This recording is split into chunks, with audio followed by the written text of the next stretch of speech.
নমস্কার বন্ধুরা, আমার একটা কিচেন টিপসের ভিডিওতে তোমাদের সবাইকে স্বাগত। এই রকম কন্টেনারগুলো আমাদের কিন্তু বাড়িতে আসে, সে শনপাপড়ি বলো, মিষ্টি বলো, যে কোনো ভাবে আসে, সেগুলো ফেলে না দিয়ে আমরা এগুলোকে ব্যবহার করে নেব। তো দেখো লঙ্কা, লেবু, টমেটো এগুলো কিন্তু আমাদের ফ্রিজে রাখতে হয়, অনেকটা জায়গা নিয়ে নেয় এবং পচেও যায় অনেক সময়। কিন্তু এই কন্টেনারে যদি আমরা একটুখানি একটা দেখো নিচে একটা পেপার দিয়ে নিলাম, এইভাবে যদি আমরা রেখে দিই তাহলে কিন্তু আমাদের টমেটো বলো, মুসাম্বি লেবু বলো, যে কোনো জিনিস বলো, লঙ্কা, কাঁচা লঙ্কা অনেক দিন পর্যন্ত কিন্তু ফ্রিজে টাটকা থাকে। তো সেরকমই একটা টিপস তোমাদের সঙ্গে শেয়ার করছি। নিচে একটা সাইজ করে কেটে নিয়েছি একটা পেপার, আর দেখো এখানে টমেটো, লেবু আমার কাছে যেগুলো আছে সেগুলো আমি দিয়ে দিলাম। তোমরা চাইলে লেবু বা টমেটো রাখতে পারো, বা কাঁচা লঙ্কাও কিন্তু তোমরা এইভাবে রাখতে পারো। তো কাগজটা দেওয়ার এটাই কারণ, ওপরে একটা কাগজ দিয়ে দেবো, তার ওপরে দেখো আবার আর একটা কাগজ দিয়ে ঢেকে দেবো। এখানে যদি কোনো জল হয়, জল জমে, সেগুলো কিন্তু এই কাগজগুলো অ্যাবজর্ব করে নেবে এবং এই টমেটো বা লেবু বা যে সবজি রাখো না কারো সেগুলো কিন্তু অনেক দিন পর্যন্ত টাটকা থাকবে, পচে যাবে না জলের জন্য। তো দেখো এবার এটাকে আটকে আমি ফ্রিজের মধ্যে ঢুকিয়ে দেবো, আর এটা কিন্তু অনেক দিন পর্যন্ত আমরা একদম টাটকা ব্যবহার করতেই পারি। এইভাবে কিন্তু তোমরা যে কোনো জিনিস সংরক্ষণ করতে পারো। চলে যাব পরের টিপসে। তালা আমরা প্রত্যেকের বাড়িতেই তালা সবাই ব্যবহার করি, আর এই তালাগুলো কিন্তু অনেক সময় টাইট হয়ে যায়। এটা আমার বাইরের গেটের তালা, জল টল পড়ে সেই জন্য এটা মরচে ধরে যাচ্ছে, টাইট হয়ে যাচ্ছে, ভীষণ টাইট। এটা লাগাতে গেলে কিন্তু আমাদের অনেকটা সমস্যায় পড়তে হয়। এই সমস্যা থেকে একদম সমাধান করে ফেলবো। নারকেল তেল আমাদের বাড়িতে, প্রত্যেকের বাড়িতেই কোকোনাট অয়েল আছে। সেই তেল যদি এই জয়েন্টে জয়েন্টে 1 ফোঁটা করে দিয়ে দেওয়া যায়, আমাদের এই জয়েন্টগুলোও যেমন জলের হাত থেকে, মরচের হাত থেকে বাঁচবে, সেরকম কিন্তু আমাদের অনায়াসে এটা ইজি হয়ে যাবে। একটু তেল তেলে হয়ে গেলে সেটা একটু মুছে নিলেই হবে। তো দেখো তালার জয়েন্টে জয়েন্টে, শুধু এখানে না, আমরা অনেক সময় কলাপসেবল গ্রিল বা এমনি প্লেন গ্রিলের আপ ডাউন করতেও কিন্তু খুব অসুবিধা হয়। সেক্ষেত্রেও কিন্তু আমরা যদি একটু নারকেল তেল দিয়ে দিই, আমাদের সেই গ্রিলগুলো কিন্তু একদম সহজ সরলভাবে আমরা ব্যবহার করতে পারি। তো তালার ক্ষেত্রেও তাই। তো তোমরা দেখো আমি চাবির মধ্যেও একটুখানি তেল দিয়ে দিলাম, কারণ চাবির ভেতরে যেহেতু এটা বাইরের গেটের তালা, এটা জল টল লেগে একদম মরচে ধরে গেছে। তো দেখো এটাও কিন্তু ইজি হয়ে যাচ্ছে, তোমরা দেখতে পাচ্ছ কতটা ইজি হয়ে গেছে। এবার এই জয়েন্টের মধ্যে আরেকটু তেল দিয়ে দেবো, তাতে আমার কিন্তু এই তালাটা আমার যখন ব্যবহার করি না, ভীষণ টাইট, খুলতে পারতে আমার ভীষণ অসুবিধা হয়, তাড়াতাড়ি করতেই পারি না। তো সেক্ষেত্রে তোমাদের সঙ্গে আমি একটা টিপ করলাম, সেই টিপসটা তোমাদের সঙ্গে শেয়ার করলাম, কারণ এই প্রবলেম কিন্তু আমাদের অনেকেরই বাড়িতে হয়। তালা লাগতে চায় না, আটকে যায়, গ্রিল লাগতে চায় না, বন্ধ করা যায় না। সেক্ষেত্রে ছোট্ট টিপসটা আর নারকেল তেলটা একটু ভালো করে মাখিয়ে নিলে, এবার বাইরে এটা লাগিয়ে দিলে জল পড়লেও কিন্তু জলের হাত থেকে মরচে পড়বে না। কেমন লাগলো টিপসটা? চলে যাব পরের টিপসে। পেঁয়াজ কাটতে গেলে আমাদের সবারই কিন্তু চোখের জলে, নাকের জলে এক হয়ে যায়। ছোট্ট একটা টিপস তোমাদের সঙ্গে শেয়ার করব, পেঁয়াজ কীভাবে কাটলে পরে চোখের জল পড়বে না, আর পেঁয়াজ কীভাবে একদম কুচি কুচি করে নিতে পারবো, একদম বাটা ছাড়া, একদম গ্রেটার ছাড়া, কীভাবে একদম গ্রেটারের মতো কাটবো। তার জন্য আমি এখানে একটা চপার নিয়েছি। যাদের বাড়িতে চপার নেই তারা চাকুতেও এই কাজটা করতে পারো। তো আমার চপার রয়েছে, আমি চপার আর চাকু দুটোই তোমাদের দেখাবো। এই মাথাটা এখানে কেটে একটুখানি রেখে দিতে হবে। এই কষটা যদি ঝরে পড়ে যায় তারপরে কিন্তু আর আমাদের চোখ জ্বলার কোনো কারণই থাকবে না। তো দেখো আমি একটা চপার দিয়ে কাটলাম, একটা চাকু দিয়ে কাটবো। এই দুটো পদ্ধতিই কিন্তু তোমাদের দেখাবো, কারণ সবার বাড়িতে কিন্তু চপার থাকে না। তো দেখো এই মাথাটার দিকটা থেকে একটু বেশি করে কেটে নিতে হবে, আর এখান থেকে যে কষটা বেরিয়ে যাবে তাতেই কিন্তু আমাদের যে চোখটা জ্বালা করে যে ঝাঁঝটা কিন্তু বেরিয়ে যাবে, আর অনায়াসে কিন্তু আমরা পেঁয়াজটা কুচি কুচি করে কেটে নিই। আর এবার তোমাদের দেখাবো কি করে ঝিরিঝিরি করে পেঁয়াজটা একদম গ্রেটারের মতো করে কাটতে পারবো। তো খোসাটা আমি ছাড়িয়ে নিয়ে পেঁয়াজটাকে পরিষ্কার করে নিয়ে আসবো। পরিষ্কার করে নিয়ে এসে তোমাদের একটা পদ্ধতি শেয়ার করব যে কিভাবে গ্রেটারের মতো পেঁয়াজ আমরা চাকু দিয়ে কাটবো। তো দেখো পরিষ্কার করে নিয়ে এসেছি। এবার কীভাবে এই পেঁয়াজটা কাটলে খুব সুন্দরভাবে অনেক পেঁয়াজ একসাথে আমরা দাঁড়িয়েই কেটে নিতে পারি। দেখো চপারের সাহায্যে আমি এটাকে, ওপরটা কিন্তু পুরোপুরি অর্ধেক করে নেবো না, ওপরের মানে পেছন দিকটা, পেঁয়াজের পেছন দিকটা কিন্তু আটকানো থাকবে, আর এইভাবে কিন্তু ওপর থেকে নিচ পর্যন্ত আমি দাগড়া দাগড়া করে মানে পিস পিস করে কেটে নেবো। দেখো এটা আমি চাকু দিয়ে করছি, এরপরে তোমাদের গ্রেটার দিয়ে মানে চপার দিয়ে করব। দেখো সুন্দর করে আমি এটাকে ফালি ফালি করে নিচ্ছি। নেওয়ার পরে তোমাদের দেখো কত সহজে অনেক পেঁয়াজ একসাথে আমরা গ্রেটারের মতো কেটে নিতে পারি। তো দেখো নিয়েছি, এইবার আমি চপারটা দিয়ে সুন্দর করে এইভাবে ছোট ছোট করে এইবার দেখো কাটতে থাকবো। এবং দেখো কত তাড়াতাড়ি আমাদের পেঁয়াজটা একদম ঝিরিঝিরি কাটা হয়ে যাবে।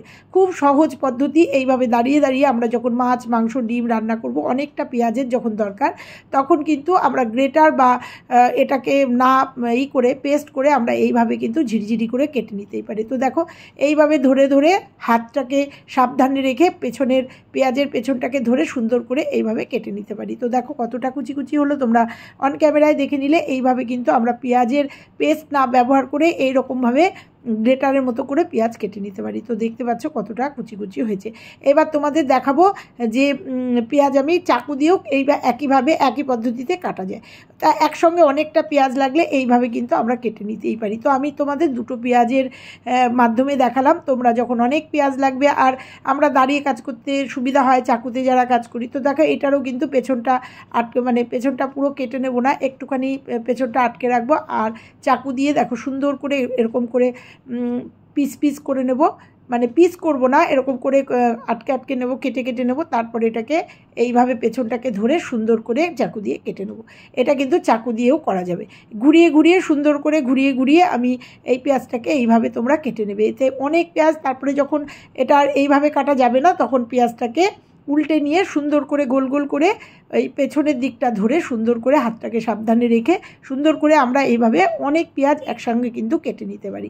তো দেখো আর কাটা কিন্তু একদম দেখো কতটা কুচি কুচি হয়েছে তোমরা দেখতে পাচ্ছ। অনেকেই কিন্তু এরকম কুচি কুচি বটি দিয়েও করতে পারো না।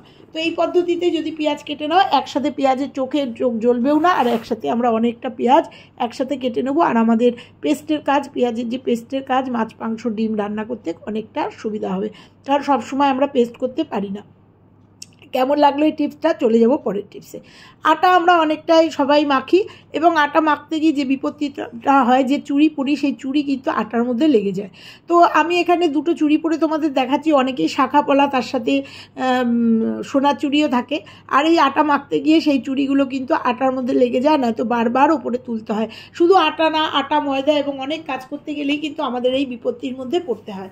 তো সেক্ষেত্রে আমরা কি করব, ছোট্ট একটা টিপস তোমাদের সঙ্গে শেয়ার করব। আর এটা আমরা রান্নাঘরে রেখে এই টিপসটা কিন্তু শেয়ার করতেই পারি। আর আটা, ময়দা এগুলো কিন্তু আমাদের রোজই মাখতে হয়। তো দেখো এইভাবে যদি লেগে যায় আর সেই আটাটা যদি শুকিয়ে যায়, সোনার চুড়ি বা শাখার মধ্যে যদি শুকিয়ে যায়, তাহলে সেটা দেখতে খুব বাজে লাগে, আর সেটা তুলতে কিন্তু অনেকটা আমাদের কষ্ট হয়। তাই তোমাদের আজকে ছোট্ট একটা টিপস শেয়ার করব, যে টিপসের সাহায্যে কিন্তু এটা অনায়াসে এই প্রবলেমটা আমরা সলভ করে নিতে পারি। তার জন্য কি করব চলো দেখি। এখানে আটকে যদি রাখতে পারি, এটা কিসের সাহায্যে আটকাবো, আটকে রেখে আমি পুরো আটাটা মেখে নেব, আমার কিন্তু কোনো প্রবলেম হবে না। এক্ষেত্রে আমি একটা রাবার ব্যান্ড নেব। আমাদের এরকম রাবার ব্যান্ড, এর থেকে সরু রাবার ব্যান্ড হলেও হয়, আমার কাছে এই রাবার ব্যান্ডটা আছে। তো এটাকে জাস্ট আমি হাতে একটু পরে নেব, এই চুড়িটার আগে দিয়ে রেখে দেবো। রেখে দিয়ে আমি আটাটা মাখবো, বা যে কোনো কাজ, যে কাজে নাকি মানে অসুবিধা হয় চুড়িগুলো নেমে গেলে, সেই কাজে আমি যদি রাবার ব্যান্ডটা এরকম করে রেখে আটাটা মেখে নিই, তাহলে তো দেখো রাবার ব্যান্ডের নিচে চুড়িগুলো নামবেও না, আটাও লাগবে না। সুন্দরভাবে এটা আরও উঁচুতে আমরা লাগাতে পারি। সুন্দরভাবে আটাটা বা ময়দাটা বা যে কোনো কাজ, মাছ ধোয়া টোয়ার ক্ষেত্রেও কিন্তু এইভাবে রাবার ব্যান্ড আমরা ইউজ করতে পারি। আর দেখো আটা মাখতে গিয়ে চতুর্দিকে ছড়িয়ে পড়ে এরকম, সেখানেও তোমাদের একটা ছোট্ট টিপস দিয়ে দেবো।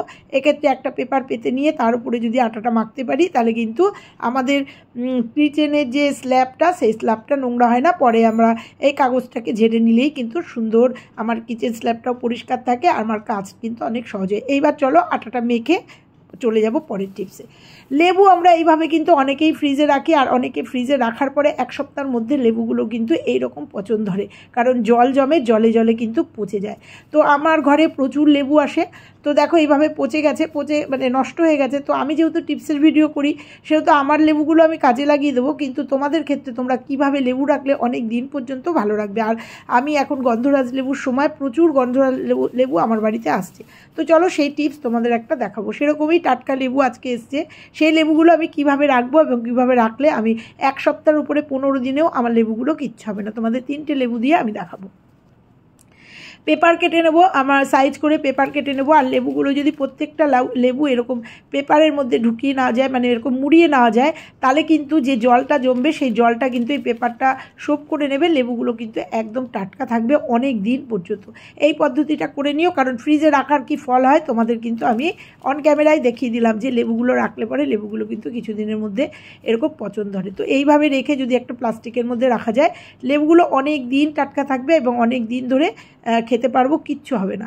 এইভাবে আমরা ফ্রিজে লেবুগুলো রাখতেই পারি। চলে যাব পরের টিপসে। যে লেবুগুলো নষ্ট হয়ে গেছে তোমরা দেখতে পাচ্ছ, এগুলো কিন্তু আমি ফেলবো না, অবশ্যই টিপসের ভিডিওতে লাগাবো। সেরকমই একটা লেবু ওখান থেকে নিয়ে নিলাম, নিয়ে একটা লেবু তোমাদের দেখাবো পরবর্তী লেবুগুলো তোমাদের দেখাবো কী কাজে লাগাচ্ছি। তো একটা লেবু এরকমভাবে অর্ধেকটা আমি নিয়ে নিয়েছি, অর্ধেকটার বেশি লাগবে না, অর্ধেকের বেশি লাগবে না। তো তোমরা চাইলে এই টিপসটা লেবুর খোসা দিয়েও করতে পারো, একই কাজ হবে। যেহেতু আমার কাছে এই পচন ধরা লেবু রয়েছে, নষ্ট হওয়া লেবুটা দিয়েই তোমাদের দেখালাম। এরকমভাবে কুচি কুচি করে আমরা লেবুটাকে কেটে নেব। তোমরা খোসাগুলোকে এরকম কুচি কুচি করে, বা নষ্ট হয়ে যাওয়া লেবুকে বা ভালো লেবুকে এই টিপসটা করার জন্য ভালো করে কুচি কুচি করে কেটে নেবে। এইবার আমি এই লেবুটা দিয়ে কি করব অবশ্যই দেখতে থাকো, নিশ্চয়ই ভালো লাগবে। তো আমরা এই যে পেস্ট করি, যে ব্লেন্ডারে এখানে আমি আদা পেঁয়াজ রসুন পেস্ট করেছি, আমি মাংস রান্না করছি দিয়ে দিয়েছি, আর এইটুকু বেঁচেছে। করার পরে এটা ধোয়ার পরেও কিন্তু আদা রসুনের ভীষণ একটা বিশ্রী আষ্টে গন্ধ থাকে। সেক্ষেত্রে আমরা কি করব, আর তার সাথে তোমরা দেখো আমার ব্লেন্ডারটা কিন্তু ভালো নোংরা হয়েছে। তো আর তার সাথে আমার ব্লেন্ডারের যে এই ব্লেডটা আছে এটাকেও কিন্তু ধার করে নেব এই লেবুর সাহায্যে, এই একটা টিপসের সাহায্যে। এই লেবুগুলো এর মধ্যে নিয়ে নেব, আর এর মধ্যে নিয়ে নেব 1 চামচ লবণ। এই লবণ, লেবু আর দিয়ে দেবো একটুখানি বেকিং সোডা। এই তিনটে দিয়ে যদি এক পাক ঘুরিয়ে নিয়ে আসা যায়, মানে একটুখানি ব্লেন্ড করে নিয়ে আসা যায়, তাহলে কিন্তু আমার তিনটে কাজ একসঙ্গে হবে। একটা হচ্ছে গন্ধটা চলে যাবে, দ্বিতীয়ত হচ্ছে আমার ব্লেন্ডারটা পরিষ্কার হয়ে যাবে, তৃতীয়ত আমার ব্লেন্ডারের যে ব্লেডগুলো সেগুলো সুন্দর ধার হয়ে যাবে। তো দেখো আমি এটাকে বন্ধ করে এটাকে আমি একটু ব্লেন্ড করে নিয়ে এসেছি। নিয়ে আসার পরে কিন্তু সেই আস্তে গন্ধটাও কিন্তু আমার আর থাকবে না। আর তোমরা দেখো কতটা পরিষ্কার হয়েছে। আর এই যেটা ব্লেন্ড করে নিয়ে এসেছি এটাও কিন্তু ফেলবো না, কিচ্ছু কিন্তু ফেলবো না, প্রত্যেকটা জিনিস কিন্তু টিপসে লাগিয়ে দেবো। তোমরা দেখে নাও অন ক্যামেরায় কতটা পরিষ্কার হয়েছে, ধুয়ে নিয়ে এসেছি। আর আমার ব্লেডগুলোও কিন্তু ভীষণ ধার হয়েছে। বাদ বাকি যেটুকু দাগ দেখছো ওটুকু একটু মাজলে পরেই, স্কচ ব্রাইট দিয়ে মাজলেই ওই আয়রনের দাগটাও আমার উঠে যাবে। তো দেখো কতটা পরিষ্কার হয়েছে। একসঙ্গে 3-4টে কাজ কিন্তু আমরা ওই লেবুটাকে দিয়ে করে নিলাম। এইবার যে বাটিতে লেবুটা ঢেলে রেখেছি যে মিশ্রণটা, সেটা দিয়ে আমি কি করব সেটাও কিন্তু আমি ফেলবো না। আমরা অনেক সময় মাছ মাংস রান্না করার পরেও কিন্তু কড়াই একটা হলদে দাগ থেকে যায়, সেই দাগটা কিন্তু উঠতে চায় না, কারণ যেহেতু সিলভারের কড়াই, আর সেই দাগটা দীর্ঘদিন রান্না করলে পরে কিন্তু সেই দাগটার থেকে কড়াইটা একদম বিশ্রী দাগ হয়ে যায়। তো এইরকম এই জিনিস দিয়ে আর একটু ভিম বা আমার সাবান তোমরা লিকুইড নিয়ে নিতে পারো, নিয়ে যদি ওই মিশ্রণটা দিয়ে একটু ডলে নেওয়া যায়, আর ডলে নেওয়ার পরে তোমরা দেখতে পাবে কড়াইটা কি হয়। আস্তে গন্ধ তো দূর হবেই, তার সাথে কিন্তু কড়াইটা ভীষণভাবে পরিষ্কার হয়ে যাবে, হলদে দাগ থাকবে না, আর কড়াইটা কিন্তু একদম নিট অ্যান্ড ক্লিন হয়ে যাবে, হলদে দাগ চলে যাবে। তার সঙ্গে যে আস্তে গন্ধ এবং যে অ্যালুমিনিয়ামের কড়াই, মানে সিলভারের কড়াইয়ে যে একটা হয়ে যায়, দাগ হয়ে যায়, সেটা কিন্তু উঠে যাবে। তো দেখো এটাকে মেজে ধুয়ে নিয়ে এসে তোমাদের দেখাবো যে কতটা পরিষ্কার হলো। তো দেখো কতটা পরিষ্কার হলো। এটা জাস্ট আমি টিপসের ভিডিও করলাম, এরপরেও কিন্তু এটা আমার হেল্পিং হ্যান্ড, আর একবার মাজলে পরে এটার উপর মতো চকচক হয়ে যাবে। তো দেখো একটুখানি একবার ধোয়াতে তোমাদের কতটা পরিষ্কার হলো। এই টিপসগুলো তোমরা ফলো করো। চলে যাব লাস্ট টিপসে। এই সব কাজ করার পরে, মাছ মাংস রান্না করার পরে হাতের মধ্যে ভীষণ নোংরা হয়, আর হাতের কিন্তু অনেকটা খসখসে হয়ে যায়। তো হাতের যত্নটাও তো আমাদের রাখতে হবে, সেই জন্য 1 টুকরো লেবু নিয়ে নিয়েছি, আর এখানে একটু পেস্ট নিয়ে নিয়েছি। যে কোনো টুথপেস্ট নিয়ে নিলে এই লেবুটাকে দিয়ে একটুখানি জাস্ট হাতগুলোকে ডলে নিলে নখগুলোও কিন্তু শক্ত হবে, পরিষ্কার হবে, হাতটা মসৃণ থাকবে এবং পরিষ্কার থাকবে। তো কেমন লাগলো আজকে আমার টিপসগুলো? টিপসের সাথে সাথে নিজের একটু চর্চা করে নিলাম, হাতের একটু পরিচর্যা করে নিলাম। তো ভালো লাগলে লাইক কমেন্ট শেয়ার, আর চ্যানেলে নতুন হলে চ্যানেলটা সাবস্ক্রাইব করে পাশের বেল আইকনটা প্রেস করে দিও, তাতে আমার সমস্ত ভিডিও সবার আগে তোমরা পেয়ে যাবে। তো আজকে এই হাতটা পরিষ্কার করে ধুয়ে আনতে আনতে তোমাদের সঙ্গে থেকে বিদায় নেব। আবার দেখা হবে পরবর্তী একটা টিপসের সঙ্গে। ততক্ষণের জন্য সবাই ভালো থেকো, সুস্থ থেকো। আর দেখো আমার হাতটা কতটা পরিষ্কার হয়েছে, নোকটোকগুলো কতটা পরিষ্কার হয়েছে, আর হাতটাও কতটা পরিষ্কার হয়েছে। হাতের যে দুর্গন্ধ, মানে আস্তে একটা গন্ধ, সেটাও চলে গেছে। আর এই দেখো মুছে নিয়ে আসলাম। তো চলো আজকে এই পর্যন্তই, আবার ফিরছি অন্য কোনো ভিডিওর সাথে।